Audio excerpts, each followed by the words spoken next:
Je n'aurais jamais imaginé que je serais confronté à la mort à seulement 12 ans, et pourtant j'étais là, confiné dans un lit d'hôpital, mes forces s'effritant à chaque instant. L'odeur âcre et stérile du désinfectant emplissait l'air, se mêlant aux bips incessants des moniteurs qui mesuraient ma vie chancelante. La pièce semblait à la fois trop petite et infiniment vaste, un étrange purgatoire entre le monde que je connaissais et l'inconnu au-delà. Je m'appelle Sarah, et voici l'histoire de ma mort, de ma rencontre avec Jésus et de la découverte de la vérité sur la fin du monde. Tout a commencé si simplement par un mal de tête. Au début, mes parents ont pensé que ce n'était rien de grave, peut-être un effet secondaire du stress scolaire ou du temps passé à fixer ma tablette. Mais au fil des jours, la douleur s'est intensifiée et mon énergie a semblé s'épuiser. L'épuisement était implacable et il devenait de plus en plus difficile d'ignorer que quelque chose n'allait pas du tout. Inquiète, ma mère m'a emmené chez notre médecin de famille. Une série d'examens a suivi et le rythme insouciant de ma vie s'est arrêté net. Lorsque les résultats sont arrivés, tout a changé.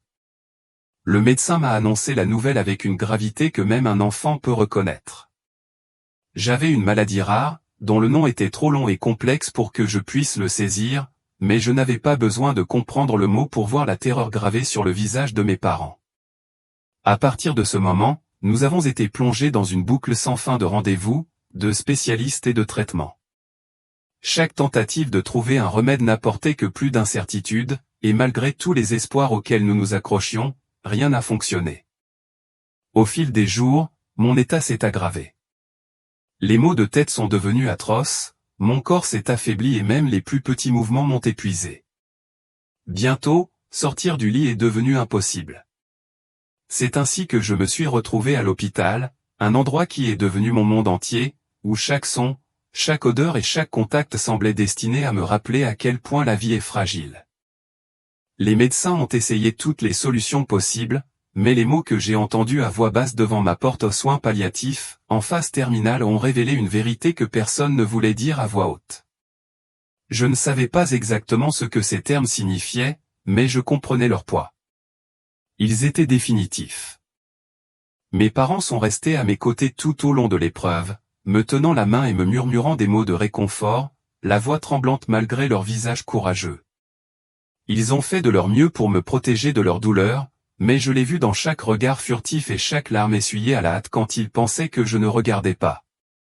J'aurais voulu leur dire de ne pas me pleurer, que je n'avais pas peur. Mais la maladie avait même pris ma voix, ne me laissant avec rien d'autre que mes pensées et le désir irrésistible de les rassurer en leur disant que tout irait bien.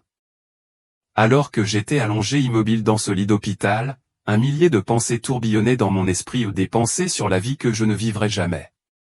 Je n'avais jamais mis les pieds dans les couloirs du lycée, je n'avais jamais connu l'émotion d'un premier baiser, je ne m'étais jamais tenu devant un autel en robe blanche, ni tenu mon propre enfant dans mes bras.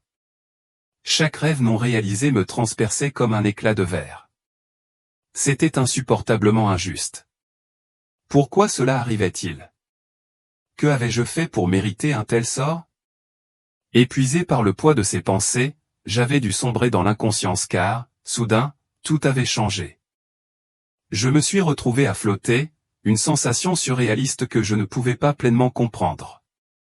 Je n'étais plus entravé par la lourdeur de mon corps. En dessous de moi, je pouvais me voir allongé, pâle et immobile, sur le lit d'hôpital. Mes parents étaient assis de chaque côté de moi, tenant mes mains sans vie, leurs visages striés de larmes. Autour d'eux, les médecins bougeaient frénétiquement, leurs voix pressantes, leurs mains essayant de me ramener à la vie. J'ai essayé de les appeler, de leur dire que j'allais bien, mais aucun son ne venait. Ils ne pouvaient pas m'entendre, et à ce moment-là, j'ai réalisé que j'avais laissé mon corps terrestre derrière moi. Puis elle est apparue, une lumière si brillante et rayonnante qu'elle a instantanément capté mon attention. Elle est apparue dans un coin de la pièce, devenant plus grande et plus brillante à chaque seconde qui passait. Elle n'était pas aveuglante, mais plutôt accueillante, comme si elle contenait toute la chaleur et la bonté de l'existence. La lumière semblait m'appeler, m'attirant plus près d'elle avec une attraction irrésistible. Alors que je m'approchais d'elle, un profond sentiment de paix m'a envahi. La peur, la douleur, la tristesse, tout cela s'est dissipé, ne laissant qu'un bonheur profond et inébranlable. Pour la première fois depuis des mois, je me suis senti entière, comme si je m'étais débarrassé du poids de ma souffrance. Mon corps, autrefois si fragile et pesant, n'était plus qu'un lointain souvenir. J'étais légère comme l'air, libre et sans entrave. En entrant pleinement dans la lumière, je me suis retrouvé dans un endroit différent de tout ce que j'avais pu imaginer. C'était un jardin, mais pas n'importe quel jardin, il était d'une beauté à couper le souffle, surpassant de loin tout ce qui existe sur terre. L'herbe sous mes pieds était incroyablement verte, douce comme du velours et vivante d'une lueur subtile. Des fleurs de toutes les couleurs imaginables fleurissaient autour de moi, leur parfum se mêlant dans l'air pour créer un parfum si parfait qu'il ressemblait à une étreinte chaleureuse. Certaines teintes étaient si uniques qu'elles défiaient toute description, existant dans des nuances que je n'avais jamais vues auparavant. L'air était doux et apaisant, empli du délicat arôme des fleurs et de quelque chose de réconfortant, comme du pain fraîchement cuit. En arrière-plan, je pouvais entendre de la musique éthérée et harmonieuse, comme si un chœur d'ange chantait juste pour moi. Ce n'était pas seulement quelque chose que j'entendais, cela résonnait au plus profond de moi, me remplissant d'un sentiment écrasant de paix et d'amour. Je savais, sans l'ombre d'un doute, que cet endroit était spécial quelque part hors de portée de la douleur ou du chagrin terrestre. Alors que je me tenais là, émerveillé, une silhouette est apparue au loin. Il marchait vers moi avec une grâce qui semblait d'un autre monde, portant une robe blanche qui scintillait d'une lumière intérieure. Sa présence était apaisante et, alors qu'il s'approchait, je pouvais voir son visage gentil, doux et rayonnant de sagesse. Ses yeux brillaient d'un amour si pur que les miens en pleuraient. J'ai immédiatement su qui il était. Bien que je n'ai jamais vu de photo de lui qu'à l'église ou dans la Bible de mes enfants, il n'y avait aucun doute. C'était Jésus. Jésus sourit et tout son visage semblait rayonner. Sa voix, lorsqu'il parlait, était à la fois apaisante et puissante, véhiculant un sentiment indubitable d'attention. « Bienvenue, mon enfant, dit-il chaleureusement. Je t'attendais. » Ces mots m'enveloppèrent comme une couverture par une journée froide, me remplissant d'une joie que je n'avais jamais connue. Je voulais courir vers lui, ressentir la sécurité et l'amour qu'il m'offrait. Et dès que cette pensée me traversa l'esprit, je me retrouvai dans ses bras. L'étreinte était indescriptible, une union parfaite de chaleur, de sécurité et d'amour infini. C'était comme si chaque once de bonté de l'univers avait été condensée en ce seul moment.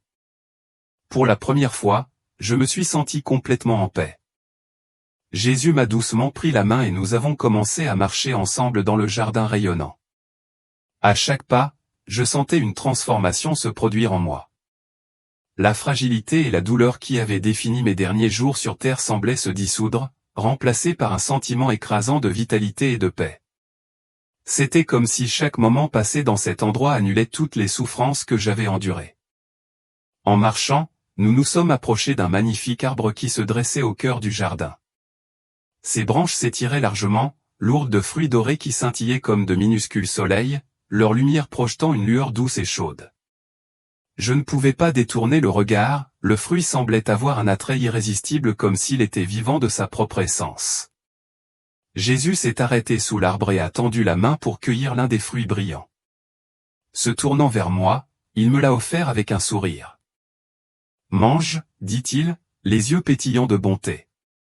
C'est le fruit de la vie. » Je pris le fruit avec hésitation, émerveillé par sa beauté, et le portai à mes lèvres. Au moment où je pris une bouchée, une explosion de saveur comme je n'en avais jamais goûté auparavant envahit mes sens. C'était sucré, juteux et en quelque sorte sans cesse changeant, comme s'il contenait l'essence de chaque chose délicieuse que j'avais jamais goûtée et plus encore. À chaque bouchée, je sentais une poussée d'énergie me traverser, me revigorant d'une manière que je n'aurais jamais cru possible. Pour la première fois de ma vie ou même de ma mort, je me sentais vraiment, complètement vivante. Alors que nous continuions à marcher, les questions qui traînaient depuis longtemps dans mon cœur commencèrent à faire surface. Toute ma vie, j'avais été curieuse du ciel, de Dieu, et maintenant je marchais aux côtés de Jésus lui-même. Comment ne pas demander ? Je levai les yeux vers lui, rassemblant mon courage. « Jésus, commençai-je doucement, puis-je te demander quelque chose? Il s'arrêta et me regarda, son regard chaleureux et plein de patience. Bien sûr, mon enfant. Qu'est-ce que tu as en tête? J'hésitais, ne sachant pas par où commencer. Il y avait tant de choses que je voulais savoir, mais une question se démarquait des autres, une question qui m'avait toujours rempli de peur et d'émerveillement. C'était quelque chose que j'avais entendu des adultes discuter sur un ton sérieux, quelque chose qui n'avait jamais vraiment eu de sens pour moi. Quand le monde finira-t-il? Demandai-je enfin, d'une voix calme mais insistante. Jésus me regarda un moment, son expression pensive et calme. Il n'y avait aucune alarme dans ses yeux, aucun sentiment de peur, seulement de la compréhension. C'est une grande question, dit-il doucement. Mais ce n'est pas une question dont tu dois avoir peur. La fin du monde n'est pas une question de destruction, mais de renouveau. C'est quand je reviendrai sur terre et que je remettrai tout en ordre. C'est un temps d'espoir et de restauration. Ces paroles m'apaisèrent, mais ma curiosité demeura.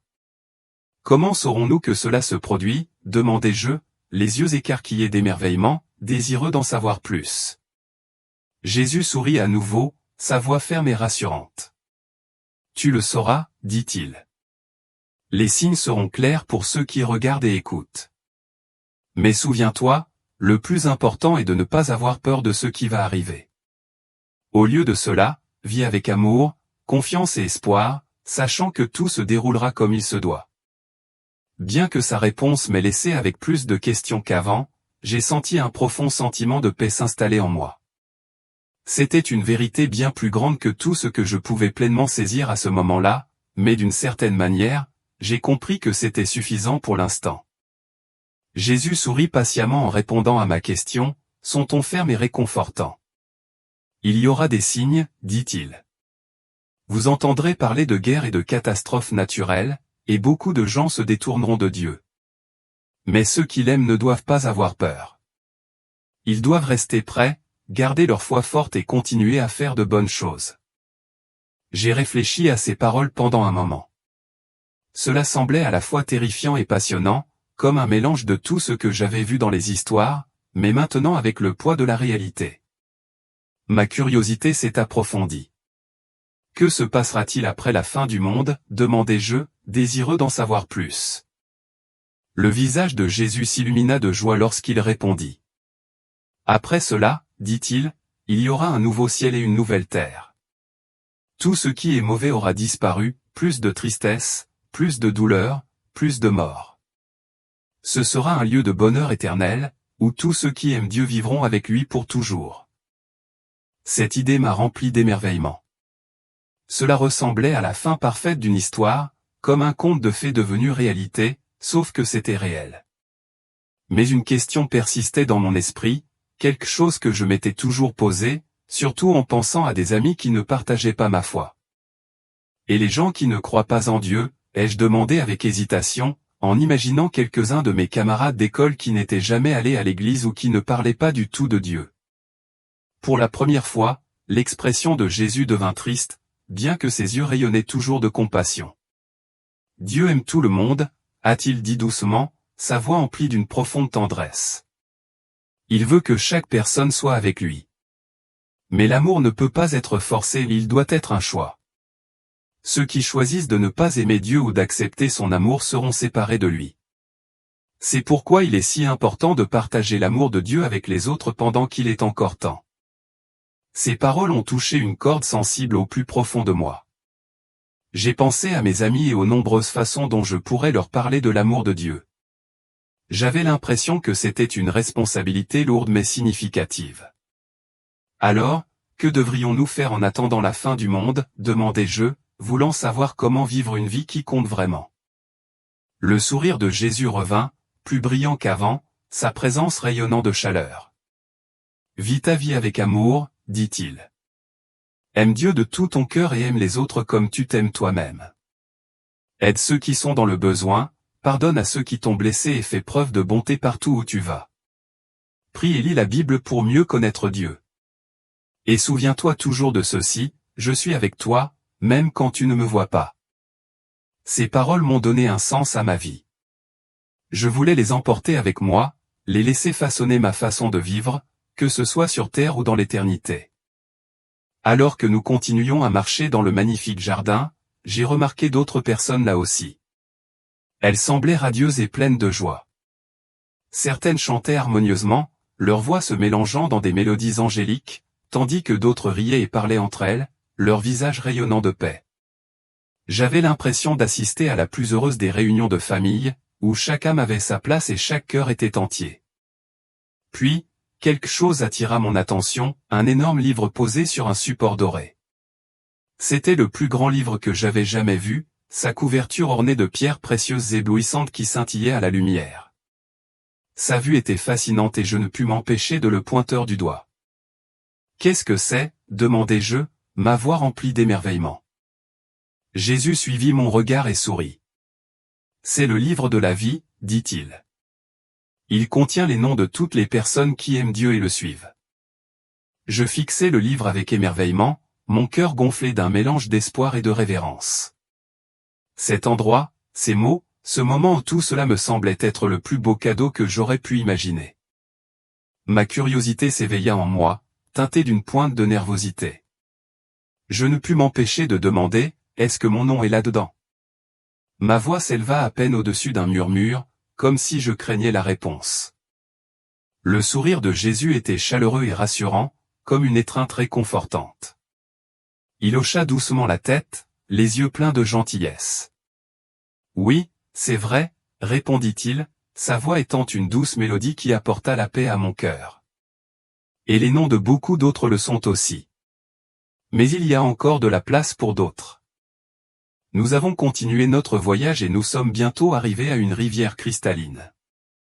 L'eau scintillait d'un éclat qui me rappelait les diamants, sa surface captant la lumière céleste dans une gamme éblouissante de couleurs. Il semblait que la rivière elle-même était vivante, respirant avec une énergie rayonnante. « C'est la rivière de la vie, » dit Jésus, sa voix remplie de révérence. « Ces eaux donnent vie à tout ce qui est au ciel. » Je me suis accroupi à côté de la rivière et j'ai touché l'eau. C'était frais et rafraîchissant contre ma peau, une sensation sans pareille.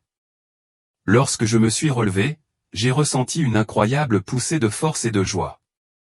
C'était comme si la rivière m'avait rempli d'une source inépuisable de paix et de vitalité, et je me demandais comment il était possible de me sentir encore plus vivant que je ne l'étais déjà. En marchant le long de la rivière, j'ai remarqué le spectacle le plus remarquable, des animaux de toutes sortes, vivant en parfaite harmonie.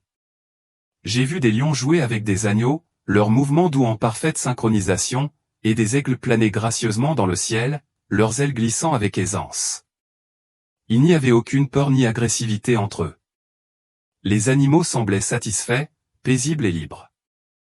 Au ciel, a expliqué Jésus, sont-on plein d'amour, toute la création vit en harmonie. Il n'y a pas de combat, pas de souffrance. Ici, tout est en parfaite paix. Nous avons continué à marcher et, peu de temps après, nous sommes arrivés dans une ville à couper le souffle. Les murs de la ville étaient faits de pierres précieuses qui brillaient comme des joyaux, reflétant la lumière dans toutes les directions. Les rues étaient pavées d'or, mais cet or ne ressemblait à rien de ce que j'avais pu imaginer, il était clair, comme du verre. En marchant, je pouvais voir mon reflet dans les rues dorées, un reflet qui semblait en quelque sorte plus parfait que tout ce que j'avais vu auparavant. « C'est la nouvelle Jérusalem » a dit Jésus, sa voix remplie de révérence. C'est là que Dieu vit avec son peuple. La ville était baignée d'une lumière éclatante. Je ne pouvais voir ni soleil ni lune, mais la ville entière brillait d'une lumière qui semblait émaner de l'intérieur comme si l'essence même de la gloire de Dieu illuminait tout. C'était à la fois beau et écrasant, un rayonnement qui remplissait chaque coin, chaque espace. En marchant dans la ville, j'ai vu de nombreux visages que je reconnaissais dans les histoires bibliques, Moïse avec sa longue barbe, David jouant de la harpe et Marie, dont le doux sourire rayonnait de bonté et de paix. Ils souriaient et nous saluaient de la main lorsque nous passions, leurs visages remplis de joie et de chaleur. J'éprouvais un profond sentiment de bonheur d'être parmi eux, comme si je faisais partie de quelque chose de bien plus grand que moi, une histoire qui se déroulait depuis le début des temps. Notre chemin nous a conduits vers un grand trône au centre de la ville. Il était plus magnifique que tout ce que j'avais jamais vu, scintillant d'une lumière qui semblait venir de l'intérieur, comme s'il contenait la source même de toute beauté. Le trône était un phare de puissance et d'amour divin. C'est le trône de Dieu, a dit Jésus avec révérence. D'ici, il règne avec amour et justice. Je me suis tenu devant le trône, mon cœur rempli d'émerveillement.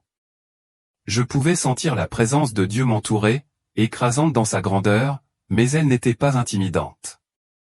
C'était une sensation très agréable, qui m'a rempli d'un profond sentiment d'amour et d'acceptation.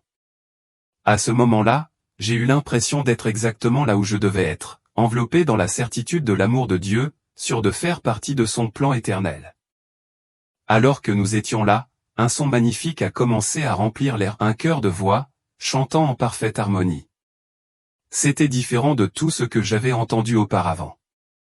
Les anges et les gens chantaient ensemble, leur voix louant Dieu avec une telle pureté et une telle joie que mon cœur s'est envolé. La musique semblait vibrer dans mon âme, me remplissant d'un bonheur indescriptible. Je ne voulais rien d'autre que me joindre à eux, ajouter ma voix au chœur céleste.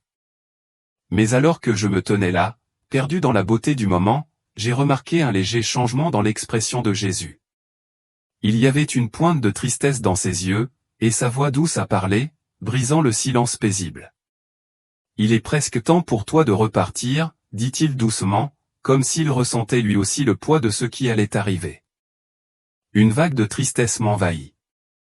Je ne voulais pas quitter cet endroit à couper le souffle, ce sentiment d'être complètement entier, d'être entouré d'amour et de paix.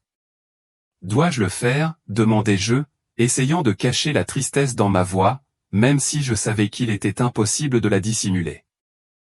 Jésus me regarda avec compassion, ses yeux remplis de compréhension. « Oui, mon enfant, dit-il doucement. Tu as encore du travail à faire sur terre. Il y a des gens qui ont besoin d'entendre parler de l'amour de Dieu, et tu peux leur dire ce que tu as vu ici. » Je savais qu'il avait raison, mais l'idée de quitter cet endroit me remplissait toujours de peur et d'hésitation. Je n'étais pas sûr de pouvoir retourner à la douleur, aux luttes et à l'incertitude du monde que je connaissais. « Est-ce que ça va faire mal de repartir ?» demandai-je doucement, me rappelant la souffrance que j'avais endurée auparavant. Jésus m'a serré dans ses bras pour me réconforter. J'avais l'impression que tout irait bien, que rien ne pouvait me faire de mal tant qu'il était avec moi. « Non, ça ne me fera pas de mal, m'a-t-il rassuré. Et souviens-toi, je serai toujours avec toi, même quand tu ne me verras pas. Tu n'es jamais vraiment seul. » J'ai senti un sentiment de paix m'envahir lorsqu'il m'a pris la main et ensemble, nous avons commencé à traverser le jardin. Le chemin me semblait familier, même si je savais que je laissais derrière moi quelque chose d'incroyable.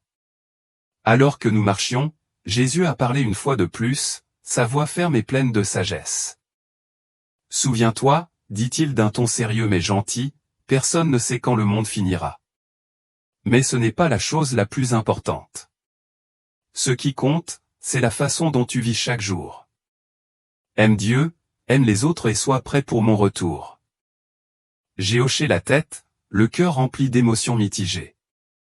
J'étais triste de partir, mais je ressentais aussi un sentiment écrasant de détermination. Il y avait tant à partager, tant à faire. Je me sentais prêt à retourner et à raconter au monde l'amour dont j'avais été témoin, la beauté et la paix qui attendaient ceux qui croyaient. Alors que nous marchions, je savais que peu importe la difficulté du chemin à parcourir, je n'oublierai jamais ce que j'avais vu et ressenti. Je l'emporterai avec moi, partageant le message d'espoir, d'amour et de paix que Jésus m'avait confié. Alors que nous nous approchions de la lumière vive qui m'avait guidé vers cet endroit incroyable, Jésus s'est arrêté net et s'est tourné vers moi. Il m'a regardé avec des yeux tendres, sa voix calme mais pleine de sens.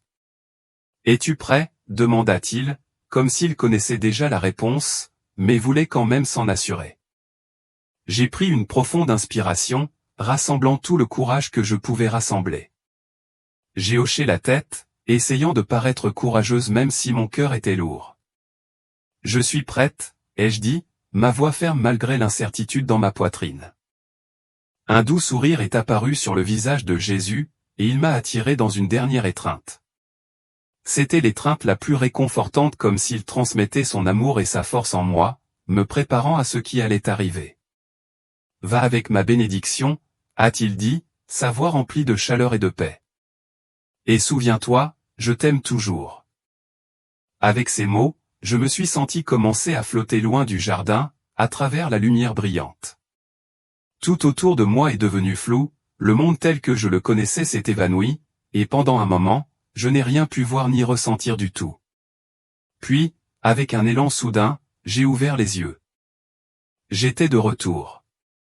J'étais de retour dans mon corps, allongé dans le lit d'hôpital, l'odeur stérile de la chambre m'entourant à nouveau.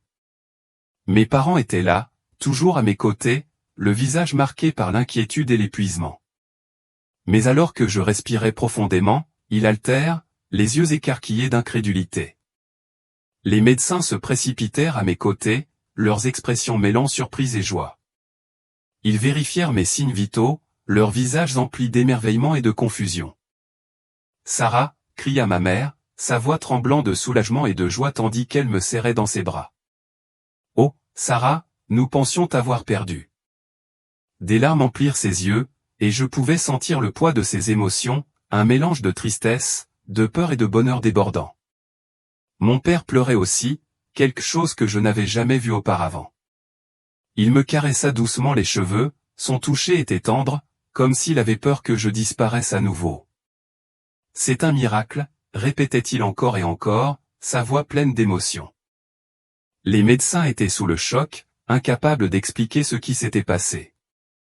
Ils firent des tests, vérifièrent à nouveau mon dossier et conclurent que ma maladie avait disparu sans laisser de traces.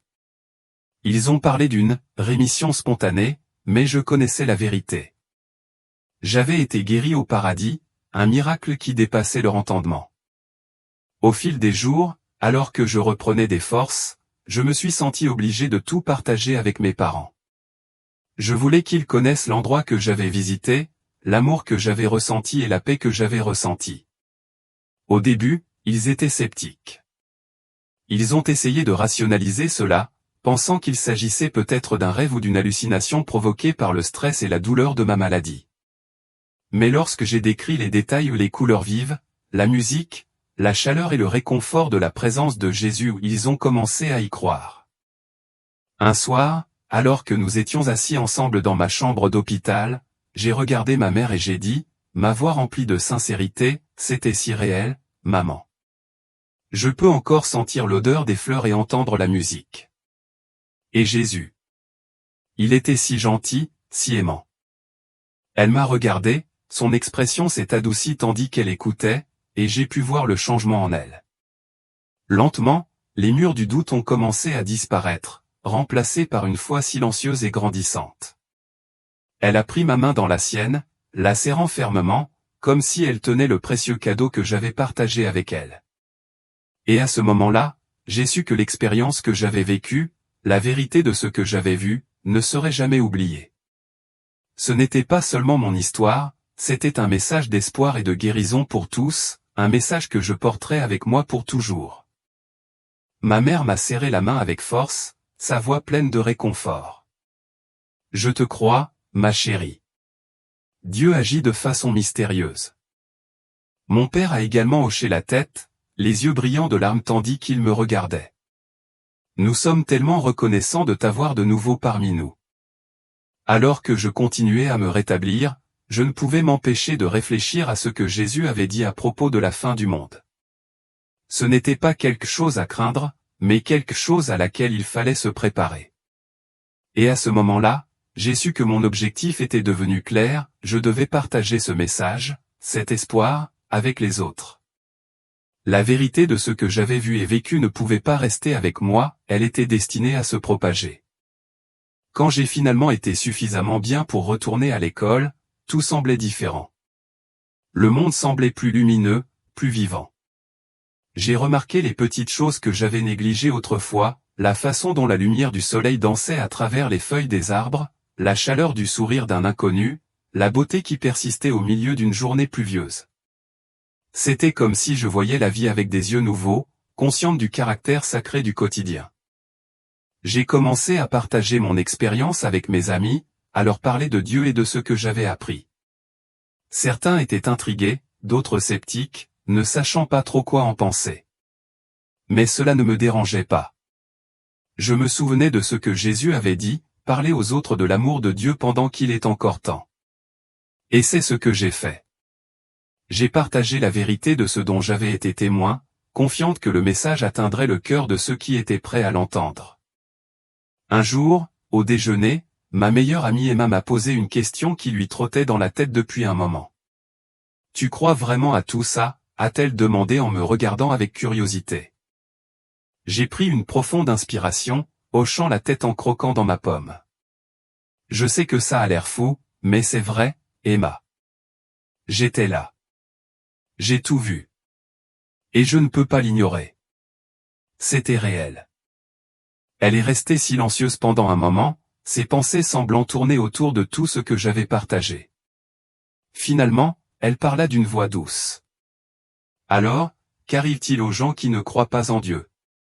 Je m'arrêtai, me rappelant la tristesse que j'avais vue dans les yeux de Jésus quand je lui avais posé la même question. La compassion dans son regard me fit mal au cœur. Je regardai Emma d'une voix douce mais ferme. Dieu aime tout le monde. Il veut que tout le monde soit avec lui. Mais il nous donne le choix.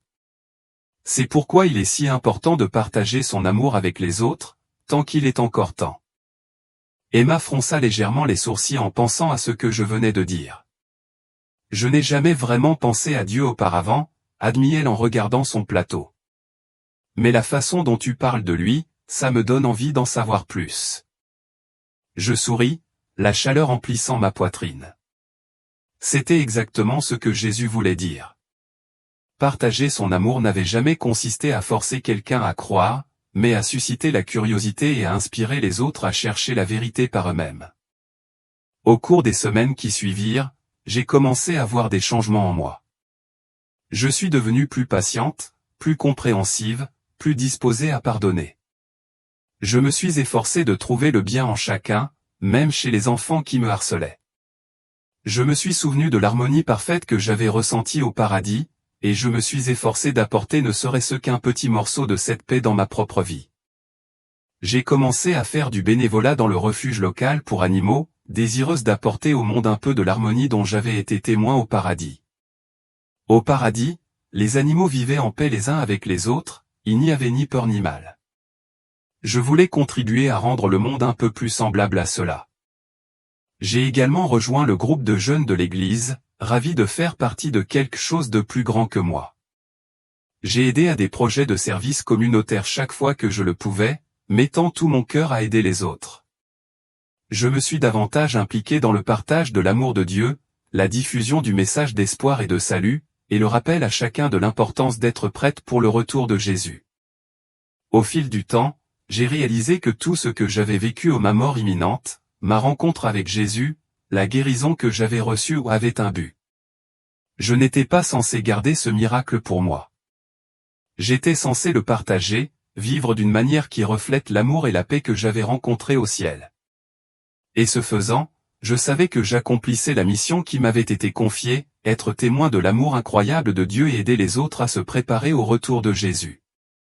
Un jour, alors que je travaillais bénévolement dans un refuge pour sans-abri, où je servais de la nourriture à ceux qui en avaient besoin, un vieil homme a attiré mon attention. Il m'a regardé avec des yeux sages et bienveillants, et pour une raison quelconque, son regard semblait me transpercer. « Tu l'as vu, n'est-ce pas ?» demanda-t-il doucement. Sa voix était douce mais emplie d'une compréhension qui semblait au-delà de l'ordinaire. J'étais déconcerté. « Vu quoi ?» demandai-je, incertaine de bien l'entendre. Il sourit doucement. « L'autre côté ou le paradis. Je peux le voir dans tes yeux. Tu y es allé. » Je clignai des yeux, surprise de sa perspicacité. J'acquiesçai lentement, stupéfaite. « Comment le savais-tu » Le vieil homme gloussa, d'un rire profond et entendu. « J'y suis allé aussi, il y a de nombreuses années. Cela vous change, n'est-ce pas? Cela vous fait voir le monde différemment. » Nous avons passé des heures à discuter ce jour-là. Il a raconté sa propre expérience de mort imminente, et nous avons comparé nos notes sur le paradis et ce qu'il ressentait, la paix, l'amour, la beauté qui était au-delà des mots. C'était réconfortant de savoir que je n'étais pas seul dans ce que j'avais vécu. Il y avait d'autres personnes qui l'avaient vu aussi, qui avaient ressenti la même paix et le même amour, et qui avaient été changées à jamais par leur rencontre. En grandissant, le souvenir de mon expérience avec Jésus ne s'est jamais effacé. Les paroles qu'il m'a dites sur l'amour de Dieu, l'amour des autres et la préparation à son retour sont devenues le fondement de ma vie. J'ai ressenti un appel à aider les autres, et je suis donc devenu conseiller, guidant les gens dans les moments difficiles avec l'amour et l'espoir que j'avais trouvé au ciel. J'ai également écrit des livres sur mon expérience, dans l'espoir d'atteindre le plus de personnes possible avec le message de l'amour de Dieu et la paix qui vient de le connaître. Tard dans la nuit, quand le monde était calme, je regardais parfois les étoiles et me souvenais de la beauté du ciel. Je pensais aux paroles de Jésus concernant la fin du monde, et même si je ne savais pas quand cela arriverait, je n'avais pas peur. Au contraire, j'éprouvais un sentiment d'anticipation, sachant qu'un jour, je retrouverais ce beau jardin. Au fil des années, j'ai vu le monde changer. Il y a eu des guerres, des catastrophes naturelles et des luttes, tout comme Jésus me l'avait dit. J'ai vu beaucoup de gens se détourner de Dieu, consumés par le matérialisme et les désirs égoïstes. Mais j'ai aussi vu des actes incroyables de bonté et d'amour, des gens s'entraidant en temps de crise, des inconnus devenant des héros et des communautés se rassemblant d'une manière qui m'a rappelé l'harmonie dont j'avais été témoin au paradis. Je me suis marié avec un homme merveilleux qui partageait ma foi et ma mission de répandre l'amour de Dieu. Nous avons eu nos propres enfants et j'ai pris soin de leur raconter mon expérience au paradis. Je leur ai enseigné l'importance de vivre chaque jour avec amour, un objectif et un cœur prêt pour le retour de Jésus. Bien que le monde autour de moi ait continué à changer, le message d'espoir et d'amour que j'avais reçu au paradis est resté inébranlable dans mon cœur.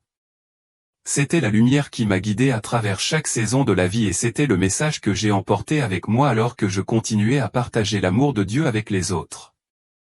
Un jour, alors que j'avais la cinquantaine, j'ai reçu une lettre d'une femme que je n'avais jamais rencontrée. Elle m'a écrit qu'elle avait lu mon livre sur mon expérience de mort imminente et que cela avait changé sa vie.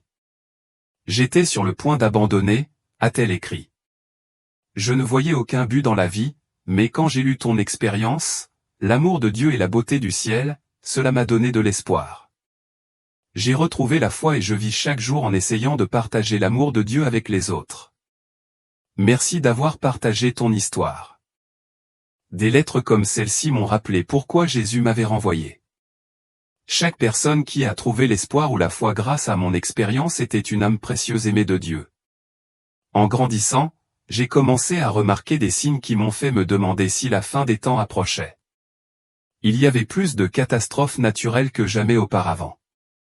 Les guerres et les conflits semblaient être partout, et beaucoup de gens abandonnaient leur foi. Mais je me suis souvenu des paroles de Jésus, personne ne sait quand le monde finira, mais ce n'est pas la chose la plus importante. Ce qui est important, c'est la façon dont tu vis chaque jour. J'ai donc continué à vivre chaque jour avec amour et détermination. J'ai fait du bénévolat dans les hôpitaux, offrant réconfort et espoir aux malades. J'ai pris la parole dans les églises et lors de conférences, partageant mon histoire et encourageant les autres à vivre avec foi et amour. J'ai fait de mon mieux pour être une lumière dans les ténèbres, tout comme Jésus avait été une lumière pour moi.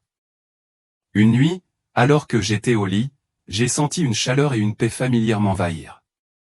J'ai ouvert les yeux et j'ai vu une douce lumière remplir la pièce. Pendant un instant, j'ai cru que j'étais de retour au paradis. Puis j'ai entendu la voix de Jésus, aussi claire et aimante qu'elle l'avait été toutes ces années auparavant. « Bien joué, mon fidèle serviteur », a-t-il dit. « Tu as partagé mon amour et gardé la foi. Es-tu prêt à rentrer à la maison ?» J'ai ressenti une joie immense, une paix au-delà des mots. « Oui, Seigneur », ai-je murmuré. « Je suis prêt. » En me sentant quitter mon corps terrestre, je n'ai pas eu peur. Je savais que je rentrais chez moi, dans ce beau jardin où j'avais rencontré Jésus pour la première fois. Mais cette fois, je n'aurais pas à partir. En entrant dans la lumière, j'ai vu Jésus m'attendre, les bras grands ouverts. Derrière lui, je pouvais voir toutes les personnes dont j'avais touché la vie et les amis à qui j'avais parlé de Dieu, les étrangers que j'avais aidés, même la femme qui m'avait écrit la lettre. Ils étaient tous là, souriant et m'accueillant chez moi. Je me suis laissé aller à son amour, sachant que le voyage que j'avais commencé il y a tant d'années était terminé. Et enfin, j'étais chez moi. J'ai alors réalisé que c'était de cela qu'il s'agissait, pas seulement de me préparer à la fin du monde, mais de vivre chaque jour d'une manière qui apporte davantage de paradis sur terre. En partageant l'amour de Dieu, nous créons de petits morceaux de paradis ici et maintenant. Lorsque Jésus m'a embrassé, j'ai ressenti un immense sentiment de paix et de joie. J'étais enfin chez moi et je savais que la véritable aventure ne faisait que commencer. En repensant à ma vie depuis cette perspective céleste, j'ai pu voir comment chaque expérience, chaque choix et chaque personne que j'avais rencontrée faisait partie du plan de Dieu. Même la maladie qui m'avait conduit à frôler la mort quand j'étais enfant avait servi un but plus grand, me mettant sur la voie du partage de l'amour de Dieu avec les autres. J'ai réalisé que la fin du monde n'est pas quelque chose à craindre, mais plutôt le début de quelque chose de beau au-delà de l'imagination. Il ne s'agit pas de destruction, mais de renouveau et de retrouvailles avec notre Créateur. Alors que je rejoignais le chœur céleste, chantant des louanges à Dieu, je me suis senti reconnaissant pour chaque instant de ma vie terrestre. J'étais reconnaissant d'avoir eu l'occasion de partager l'amour de Dieu, d'avoir fait une différence dans la vie des gens et d'avoir vécu chaque jour dans l'attente de ce moment. Et maintenant, alors que je me tiens ici dans la présence éternelle de Dieu, je veux partager ce message avec vous. Qui que vous soyez en train de lire mon histoire, que vous soyez jeune ou vieux, que vous croyez en Dieu ou non, que vous soyez confronté à des défis ou que vous profitiez des bénédictions de la vie, je veux que vous sachiez que vous êtes aimés au-delà de toute mesure. La fin du monde, quelle qu'en soit la date, n'est pas quelque chose à craindre.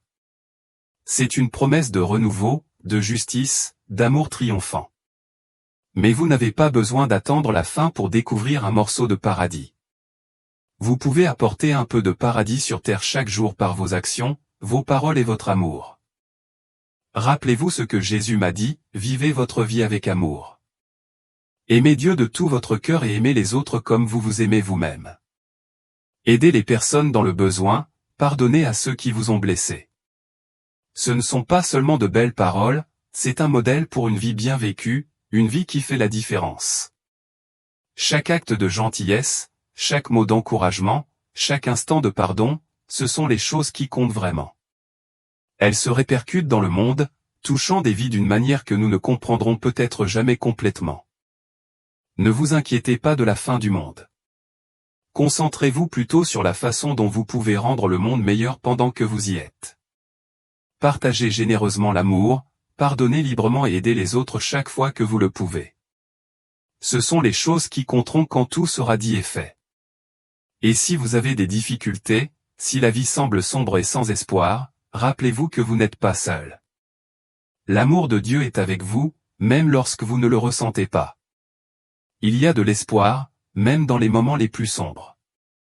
J'ai traversé les vallées les plus sombres, fait face à l'emprise écrasante de la maladie et me suis tenu au bord du précipice de la mort. Mais j'ai aussi été témoin de la joie et de la paix incroyable que procure la compréhension véritable de l'amour de Dieu. Si mon parcours vous a touché d'une manière ou d'une autre, je vous invite à ouvrir votre cœur à la possibilité de vivre ce même amour. Cherchez Dieu avec un esprit ouvert et disposé. Parlez-lui, plongez dans sa parole et vous serez peut-être étonné par la profondeur de la connexion et de la transformation qui vous attend. Et n'oubliez jamais, comme Jésus me l'a assuré, qu'il est toujours avec vous. Même lorsque sa présence semble invisible, sachez que son amour pour vous est incommensurable et qu'il a un but divin pour votre vie, même si vous ne pouvez pas encore le comprendre. Alors que j'arrive à la fin de mon histoire, je veux vous laisser avec une pensée durable, le paradis est réel. Il existe au-delà de notre compréhension, plus beau que nous ne pouvons jamais imaginer. Cependant, nous n'avons pas besoin d'attendre la fin de notre voyage terrestre pour avoir un aperçu de sa gloire. Nous pouvons créer des fragments du paradis ici-bas, dans l'amour que nous partageons, la gentillesse que nous manifestons et la foi qui nous est chère. Alors, vivez chaque jour comme si c'était le dernier, non pas dans la peur, mais dans l'amour. Préparez-vous au retour de Jésus non pas en vous retirant du monde, mais en vous engageant pleinement avec lui, en répandant l'amour, l'espoir et la compassion partout où vous allez. Et peut-être qu'un jour, nous nous rencontrerons dans ce jardin éternel et magnifique. En attendant ce moment, gardez la foi brûlante, partagez l'amour librement et n'oubliez jamais que vous êtes chéris au-delà de toute mesure, maintenant et pour toujours. Alors que je suis émerveillé par les merveilles époustouflantes du paradis, que je contemple les visages de mes proches réunis et que je ressens la paix profonde qui remplit chaque recoin de ce lieu sacré, je suis submergé de gratitude.